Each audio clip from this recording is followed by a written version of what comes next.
Apa soalan yang Jocelyn tanya? I was very vocal when I was Ketua Pemuda UMNO Malaysia. So I have gone through 20 long years, 1998 to 2018. So I have to change not only my style, but I have to empower my deputy president, vice president, of course Sekjen, and information chief, as well as the wings head. And this empowerment is basically to give them opportunities to portray my democratic approach, to give opportunity for them to state the stand of the party for public consumptions.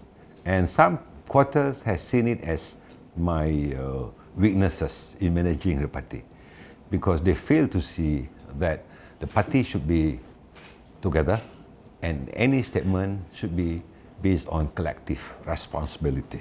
Need to stand up as president of the party, but we have to change the mindset, because we are no longer government, and as an opposition leader we shouldn't share our strategy to public. When we share the strategy to public, it's no longer strategy. So this is my strategy. You know, our rival definitely portray UMNO is no longer relevant. But to grassroots in UMNO, and those who are being so-called feel cheated of the rivalry manifesto, or even the promises being thrown to them for the voter to change their vote casted.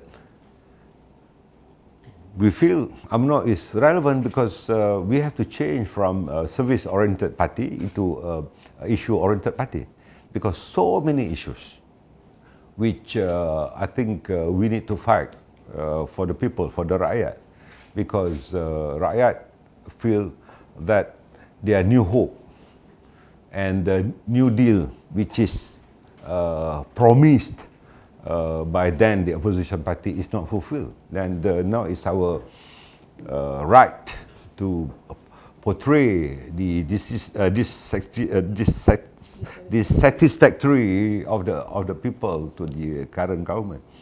And I think based on that score, we thought the approach is we may say anything we like, you know, because we learned from the current government when they were in opposition. Yeah, they don't need to do anything, you know, just attack and attack. So, but our attack is based on factual. It's not based on emotion. There are leaders who have already left the party. Isn't that a sign of UMNO no longer? There is no resilience in them. Okay. It's not because of Hala Tuju is not known, or you know the party is weak, but basically no resilience in them. Because they can't stand as an opposition. You know, they were in very comfort zone when they were in the government. You know, they couldn't stand on the pressure, especially those who has personal weaknesses or some investigations, and also the threat that is faced or going to be faced by them. People say that, you know, that Tokpa leaving the party is such a loss. Do you think that you would want to talk him into coming back? So I respect his decision. He has his own reason not to be with us anymore. But what he gained before is because of UMNO. When UMNO is in trouble, he should remain.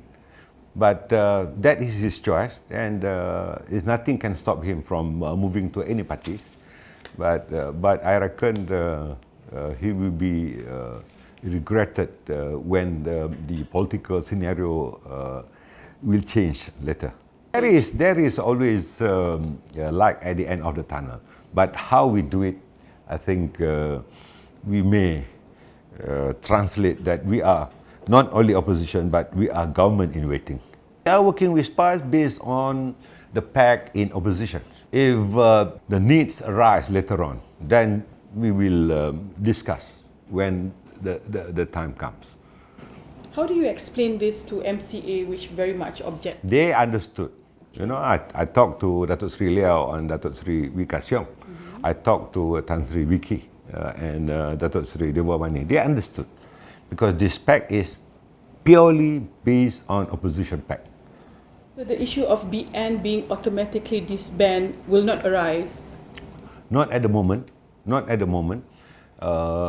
Because BN and UMNO is two different entities. So basically, your coalition partners need not worry about when you talk about having a working relationship. Yes, as I mentioned repeatedly, you know, our cooperation with them is based on cooperation as opposition parties.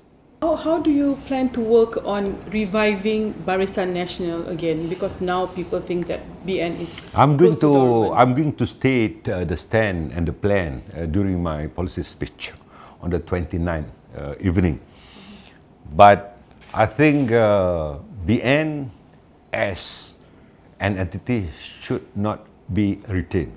I think we need to rebrand BN, and then there will be at least 5 levels of affiliation. Number 1 is the core parties. Number 2 is affiliations. Number 3, working with NGO. Number 4, working with friendly political parties. Number 5 is direct membership. So I'm going to explain the detail during my policy speech. So can you just give us a little bit of hint what you'll be talking about? Of course, the direction of the party. That would be addressed. Yes, yeah. You know what is the Hala Tujuh, the direction? We want to be a government and part of the government. Or part of the government. Then I have to spell out the plan during my policy speech. Well, I have invited all the party leaders, including the divisional leaders. Then we have came out with 8 workshops.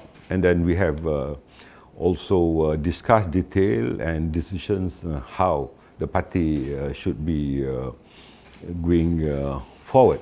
We shouldn't look back. Then we have to move forward. In order to reach that, I think a lot of plan which I will portray and outline it during my policy speech delivery. Yeah, my DNA is always very aggressive, yeah, yes. Very vocal. That was in 1996 until I resigned as UMNO Youth leader. But I think majority of UMNO members and leaders would like to see the real Zahid when I was the UMNO Youth leader. But remember, 20 years later, I should change my method of stewardship for UMNO. But if they would like to see me again, then I have no problem to go back to my DNA.